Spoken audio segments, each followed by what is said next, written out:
Bom, dando continuidade ao formato ECE da disciplina, nós vamos ver agora uma revisão das aulas que a gente viu até agora, né? Principalmente porque em função das 5 semanas que estivemos afastados, né?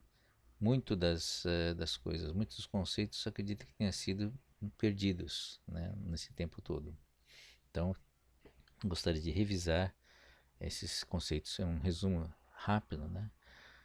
Dos principais conceitos que foram apresentados até agora, para permitir uma continuidade, né, para as aulas online que a gente vai desenvolver juntamente com o ECE, tá bom?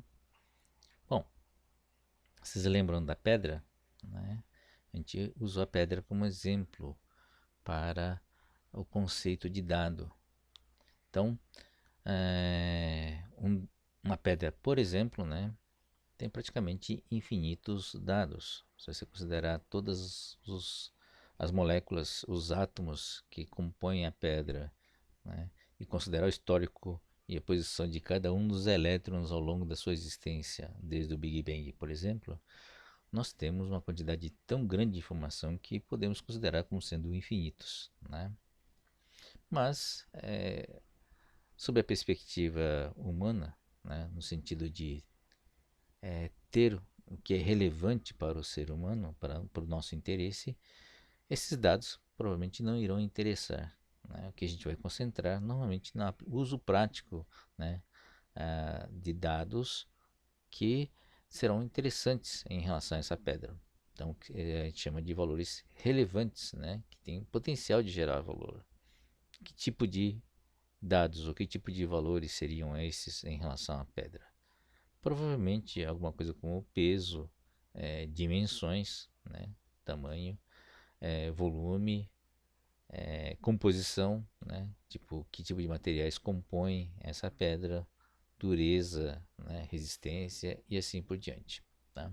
Então é um conjunto muito mais limitado, né, de dados em relação a essa pedra.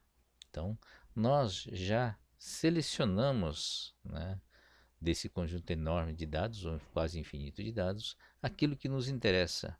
Né? São os dados que normalmente chamamos dados que têm potencial de gerar valor. Tá? Então, fazemos a captura de dados. Essa captura de dados envolve um custo, né? Custo de tempo para fazer essas medidas, instrumentos necessários para fazer a medida e assim por diante. Isso envolve custo, né? O custo de aquisição desses dados. Tá? Mas esses valores todos se tornam dados efetivamente somente quando a gente consegue representar esses dados de uma forma apropriada. Tá? Ou anotar no papel, ou colocar numa tabela. Tá? Então, esses dados eles não existem se você simplesmente fez uma leitura e colocou na sua cabeça, por exemplo. Tá? Então, porque eles precisam ser representados para que possam ser trabalhados, possam ser manipulados. Tá? Então, todo dado, quer dizer, todo valor aqui vira dado no instante que você representa esse dado, né, no formato adequado, através de símbolos. Tá? Então, ele envolve, né, a questão da semântica e sintaxe, porque envolve um sistema de representação e associado a esse sistema de representação vai todos os atributos referentes, né, a esse dado que foi criado a partir da leitura dessa captura, né, é, das informações da pedra. Né, tá? Então, alguns atributos são eficiência dessa representação, a qualidade do dado, tá? A precisão do dado, a precisão do instrumento que foi utilizado, a qualidade refere-se não só à precisão, mas também à confiabilidade desse dado, né? Como foi obtido, como foi medido, se o instrumento estava calibrado ou não, em que condições ele foi feito essa medida, assim por diante. Tá? Então a gente chama de metadados, são dados sobre o dado que determinam a qualidade desta a qualidade desse dado que está aqui. Tá? Bom, a partir do dado nós temos essa hierarquia, né? de extração, né, de consequência que a gente pode ter, tá? Então, a informação é extrair desses conjuntos de dados, né, aquilo que é útil, aquilo que gera benefícios, tá? Então, envolve uma abstração, envolve um modelo dessa informação para que você possa ter um bom um foco, né, em benefício, tá? O que desses dados, tá, tem de útil para que possa gerar benefício. Então, se o dado representa o lado do custo, o lado do benefício é dado pela informação. Tá? Naturalmente, o dado tem que ter um potencial para gerar esse benefício. A partir da informação, você pode gerar o conhecimento, você pode gerar a sabedoria. Então, cada um deles vai ser no patamar, né, dessa pirâmide, patamar de gerar cada vez mais benefícios. A sabedoria é o uso, né, de conhecimento útil. Como saber como usar esse conhecimento. Portanto, você tem uma hierarquia onde progressivamente você vai gerando cada vez mais benefícios. Mas a base dessa pirâmide, né, a base de toda essa pirâmide de benefícios são os dados. Tá? Isso significa o seguinte, tá? Se os dados têm algum problema de qualidade, isso vai impactar em todo o resto da pirâmide. Daí a importância, né, desses dados. Ter dados muito bem escolhidos, dados muito bem medidos, né, dados de qualidade, para que eu possa extrair benefícios também de qualidade. Então, essa é a essência desse processo como um todo, tá?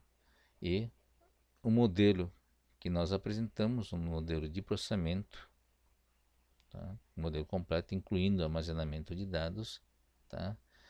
Deixa muito claro essa dependência do dado em relação aos seus benefícios, tá? Para você ter, né, a informação com máxima, né, máximo benefício, então você precisa ter uma informação de qualidade e precisão. E para isso, né, você precisa realmente ter uma entrada boa, tá? Um, dados passados, né? Dados passados também de boa qualidade, porque um banco de dados aqui é contaminado, tá? A gente tem uma grande dificuldade de limpá-los, porque você não consegue, muitas vezes, você recuperar dados do passado para você preencher, né, ou para você limpar esse banco de dados. Então, a entrada, né, desses dados aqui, tanto na entrada direta como a entrada de dados do passado, são utilizados para realizar o processamento. Tá? Processamento aqui, pressupondo que seja um processamento correto, tá? Ou seja, sem erros, para poder gerar uma saída, uma informação também de alta qualidade e precisão.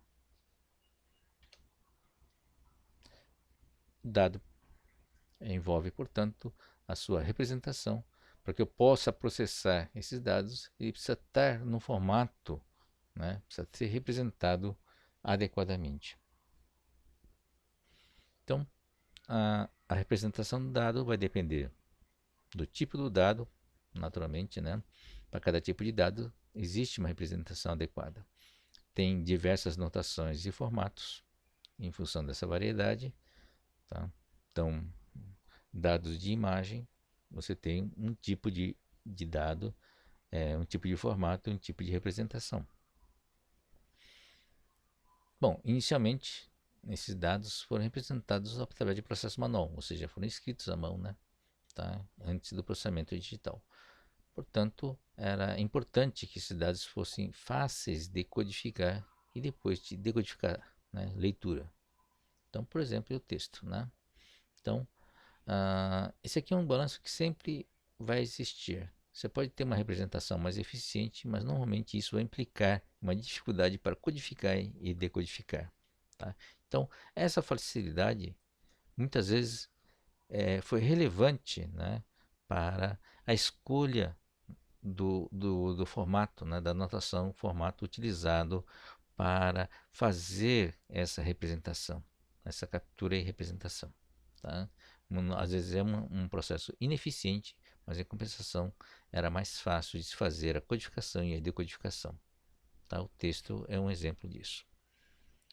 Bom, ah, nós temos um interesse, né, em apresentar a codificação digital no formato de bits. Tá? Por que bit? Né?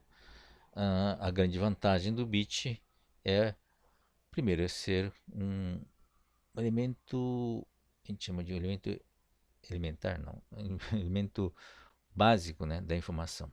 Tá? E qualquer dado, em princípio, tá, pode ser codificado na forma de bits, desde que você possa controlar os erros. Mas o controle de erro, né? Você tem erro de amostragem, erro de quantização, mas qualquer tipo de erro que existe aqui nos bits vai existir também aqui numa anotação, por exemplo, no processo manual. Tá? Então, quando você anota uma medida de valor de peso, por exemplo, a precisão, quer dizer, a qualidade desse dado vai estar limitado, né? Dessa representação vai estar limitado à quantidade de dígitos que você consegue preencher, em quantidade do dígito da precisão da balança, por exemplo, tá? Então, já existe erros, né, em qualquer tipo de captura de dado, independentemente seja digital ou manual. Esse erro, na verdade, tem que ser sempre considerado e sempre computado, né, e controlado, na verdade, para você ter uma ideia, né, do que vai ser extraído mais tarde. Tá?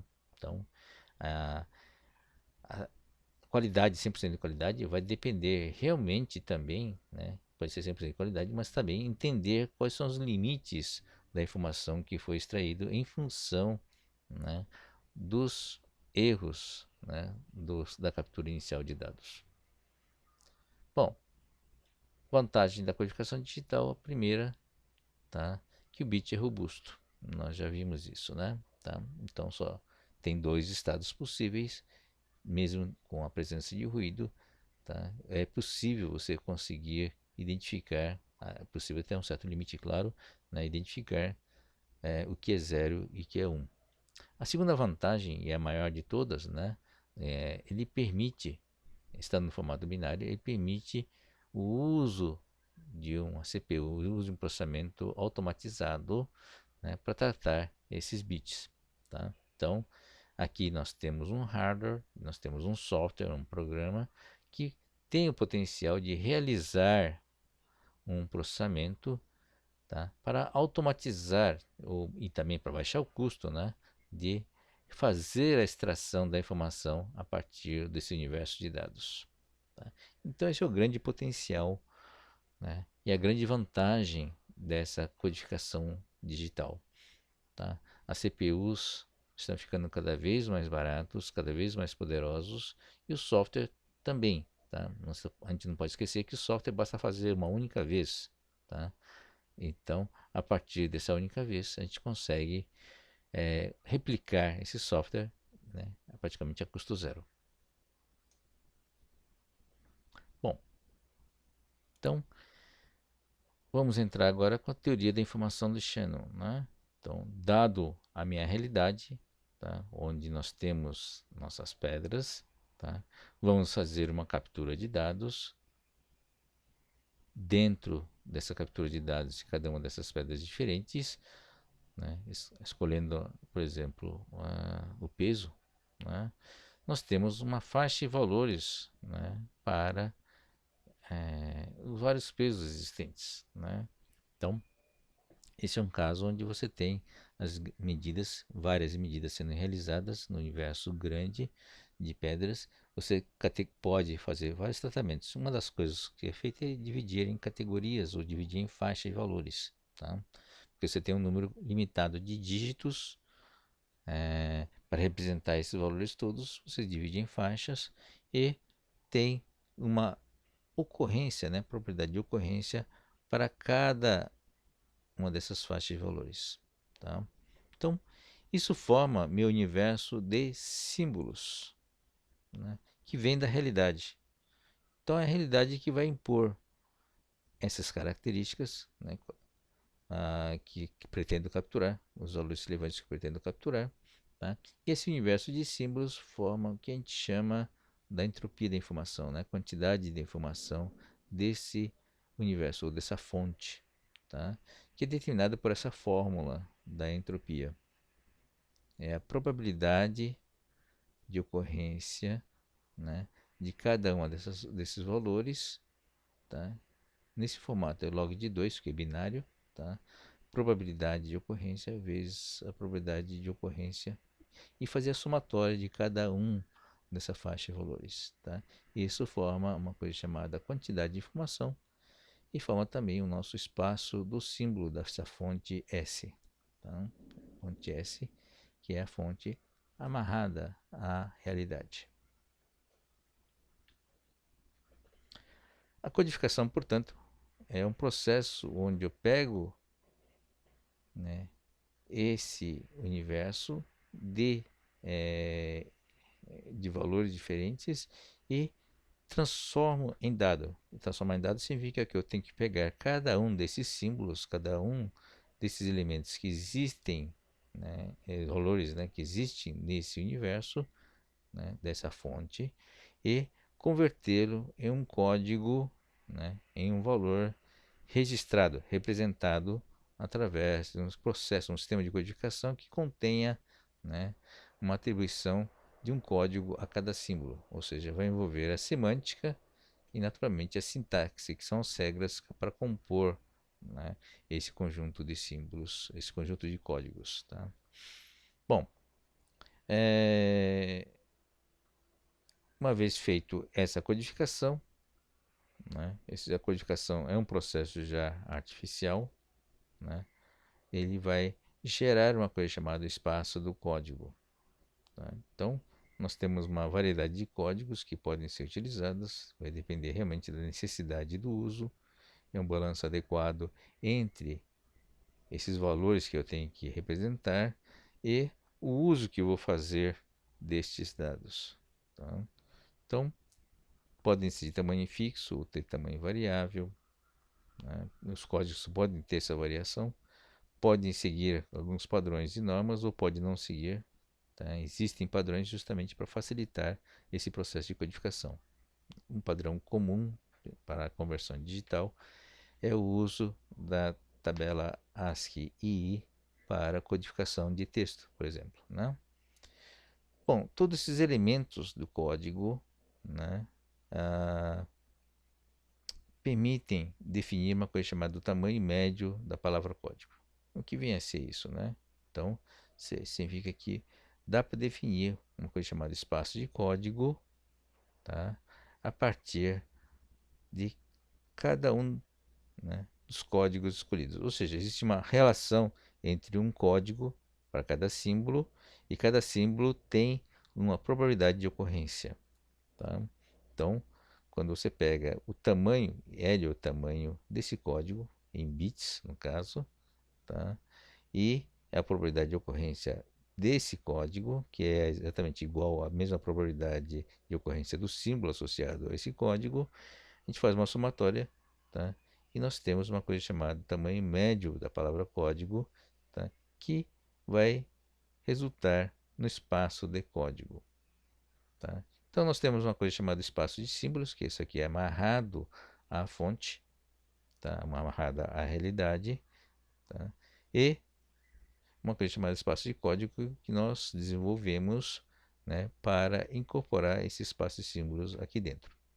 Portanto, o espaço de código deverá ser pelo menos maior ou igual ao espaço do símbolo. Tem que conter o espaço de símbolo para que ele possa representar adequadamente todos os símbolos sem haver perda de símbolo, né? Sem perda de informação.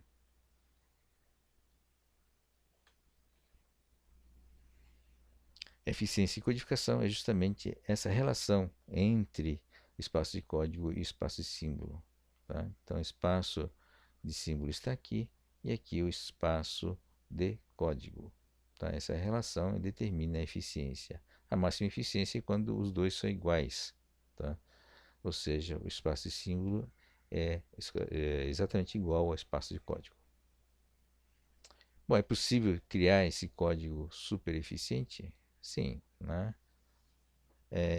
A codificação eficiente, na verdade, trabalha com esses princípios, tá? Atribuir códigos menores, mínimo, né, para símbolos mais frequentes, tá? Então, isso resulta numa massa, né, um espaço de código menor. Para maximizar a eficiência, é necessário ter o conhecimento prévio da distribuição das ocorrências, justamente para poder fazer essa atribuição, tá?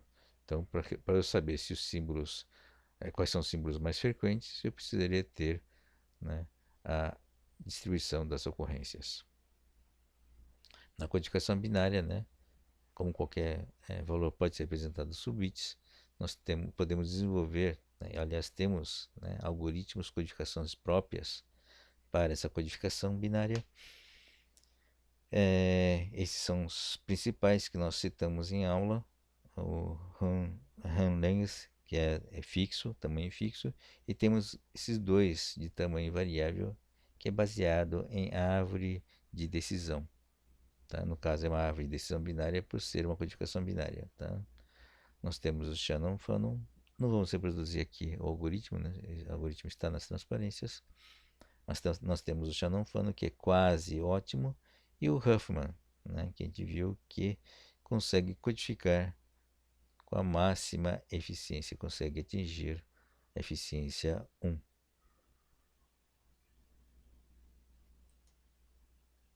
Bom, o uso da codificação.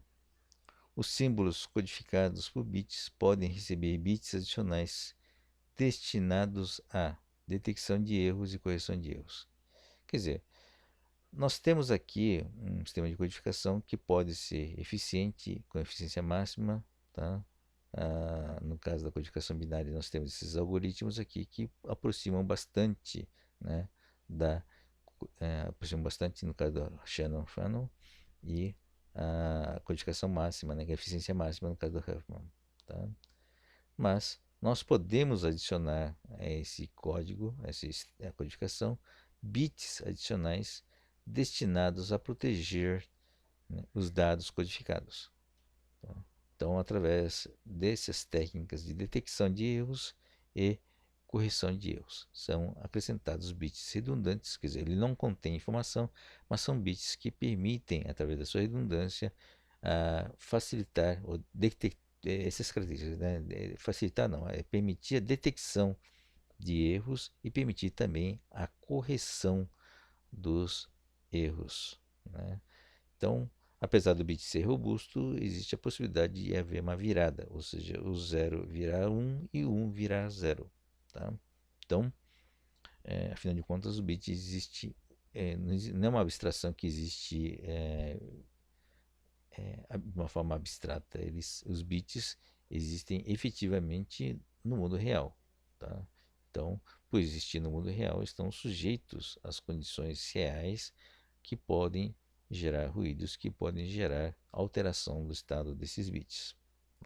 Mas para isso, nós podemos desenvolver técnicas e algoritmos que permitam a detecção e a correção dos erros desses bits. Tá? Então, exemplo de código detector de erro é o bit de paridade, né? Nós vimos isso em aula. São bits adicionais que detectam, né, são capazes de detectar a virada do número ímpar de bits. Tá? Então, não consegue detectar números pares de viradas, tá? Mas se for ímpar, ele consegue detectar através de uma medida relativamente simples.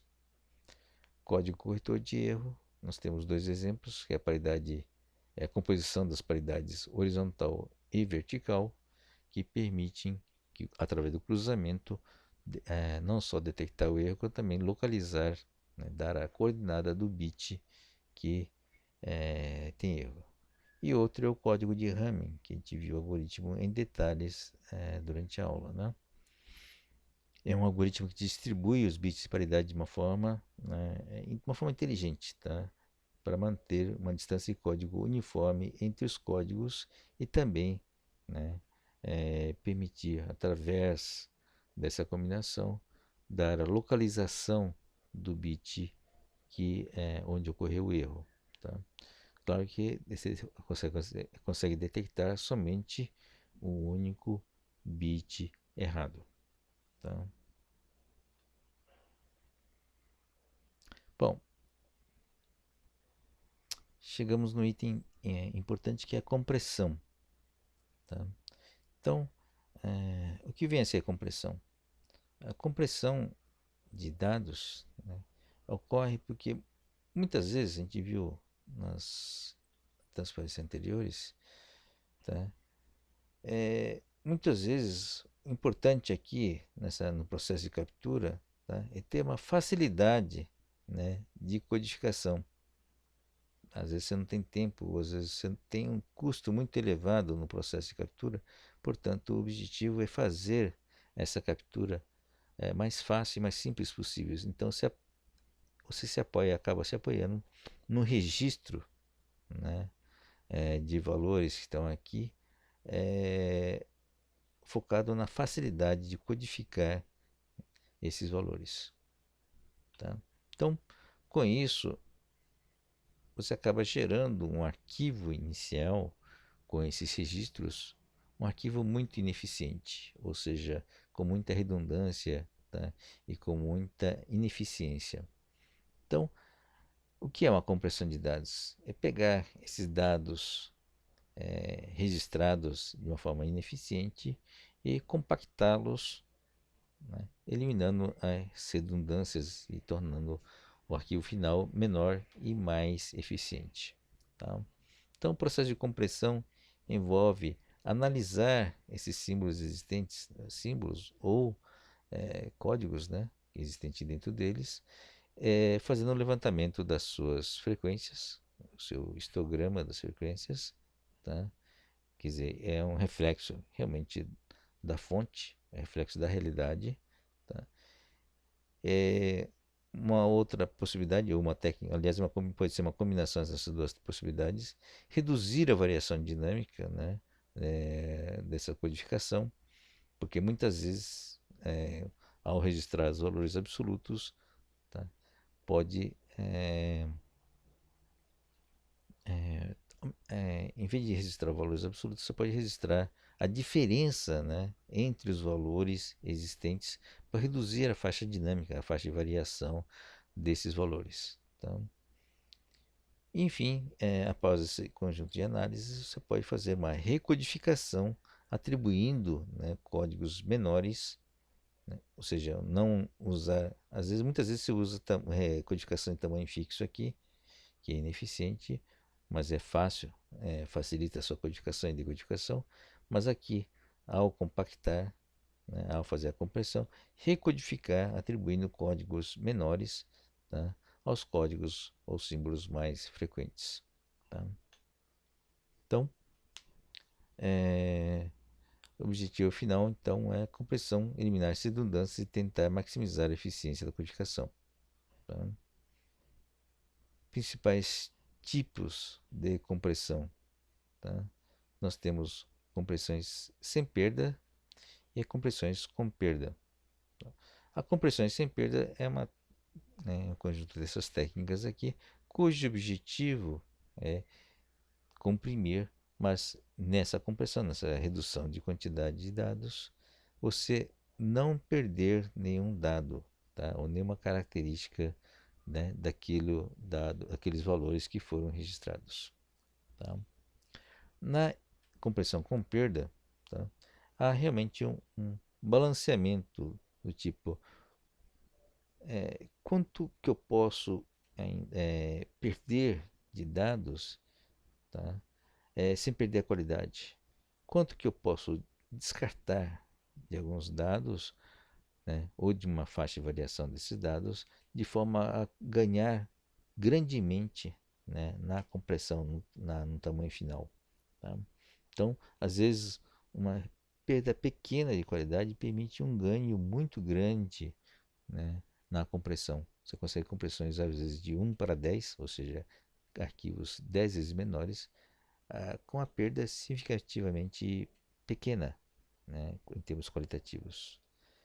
Mas para isso, funcionar, nós teremos que saber qual é o uso final desse arquivo, né? O que, para você poder descartar qualquer dado, você tem que saber se aquele dado é importante ou não. Para saber o que é dado importante ou não, é a camada superior, quer dizer, a camada da informação. Qual o benefício, né, que aquele dado que eu estou descartando está gerando ou não, tá? Se o benefício for pequeno, compensa descartar, porque eu vou ter um ganho muito grande na redução do tamanho. Eu vou conseguir preservar muito, né? É, quase sem perdas sob o ponto de vista de qualidade, porque eu selecionei somente aqueles dados que geravam máximo de benefício. Para ter essa visão de benefício em cima dos dados, tá? Você precisa saber, essencialmente, qual é o uso que você vai fazer desses dados. É o uso que gera o benefício, né? Então, portanto, esses algoritmos com perdas, esse tipo de compressão com perda, normalmente é limitado somente para aqueles casos onde você sabe para que vai ser utilizado aqueles dados, tá? Então, a gente vai ver mais detalhes mais à frente, tá? Mas o uso do dado é o que determina basicamente todas as técnicas envolvendo técnicas com perdas de dados, compressão com perda de dados.